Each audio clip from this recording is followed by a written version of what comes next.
तक़द्दस मौलाना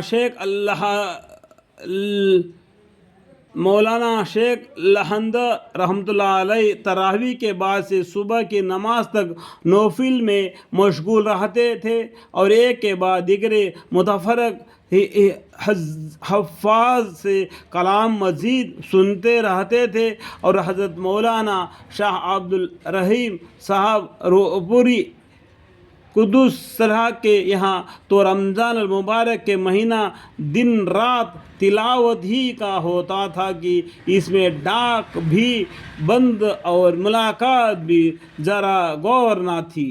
बाद मखसूस खद्दाम को सिर्फ उतनी इजाज़त होती थी कि तरावी के बाद जितनी देर हज़रत सादी चाहे कि एक दो फंजान नोश फरमाए उतनी देर हाजिरी खिदमत हो जाया करे।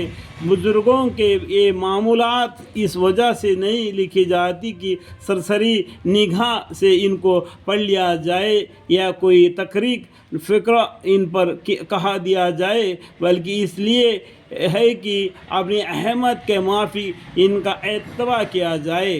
यानी उन बुज़ुर्गों के आमाल को लिखकर इसलिए बताया जा रहा है ताकि हम भी अपने अपने हालत के हिसाब से रमज़ान मुबारक में अल्लाह की इबादत करें और हत्ता अलवासाहा पूरा करने का एहतमाम किया और हादी अलवासा पूरा करने का एहतमाम किया जाए कि हर लाइन अपने मखसूस इम्तियाज़ात में दूसरी पर फ़ौक़ है। जो लोग दुनिया मशागल से मजबूर नहीं है, क्या ही अच्छा हुआ कि 11 महीने ज़ाया कर देने के बाद एक महीना मर मिटने की कोशिश कर ले। मुलाज़म पेश हज़रात जो 10 बजे से 4 बजे तक दफ्तर में रहने की पाबंदी है, अगर सुबह से 10 बजे तक कम अज़ कम रमज़ान मुबारक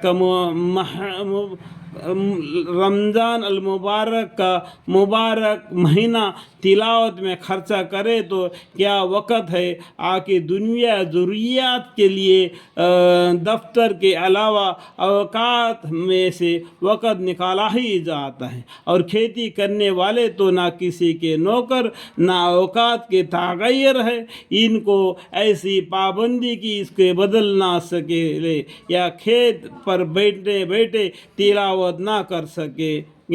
तो जो नौकरी करता है तो एक के नीचे नौकरी करता है तो उसको तो कुछ पाबंदी करना पड़ता है। जो खेती बाड़ी करता है उसके ऊपर तो किसी की हुकूमत नहीं होती, अपने खेती में भी तिलावत कर सकता है बैठ के।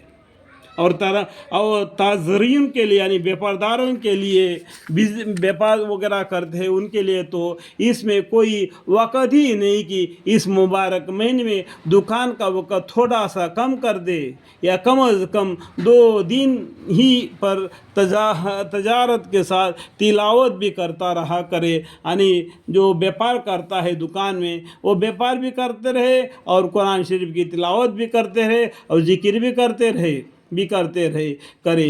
इस मुबारक महीने का कलाम इलाही के साथ बहुत ही ख़ास मुनासब है। अल्हम्दुलिल्लाहि रब्बिल आलमीन।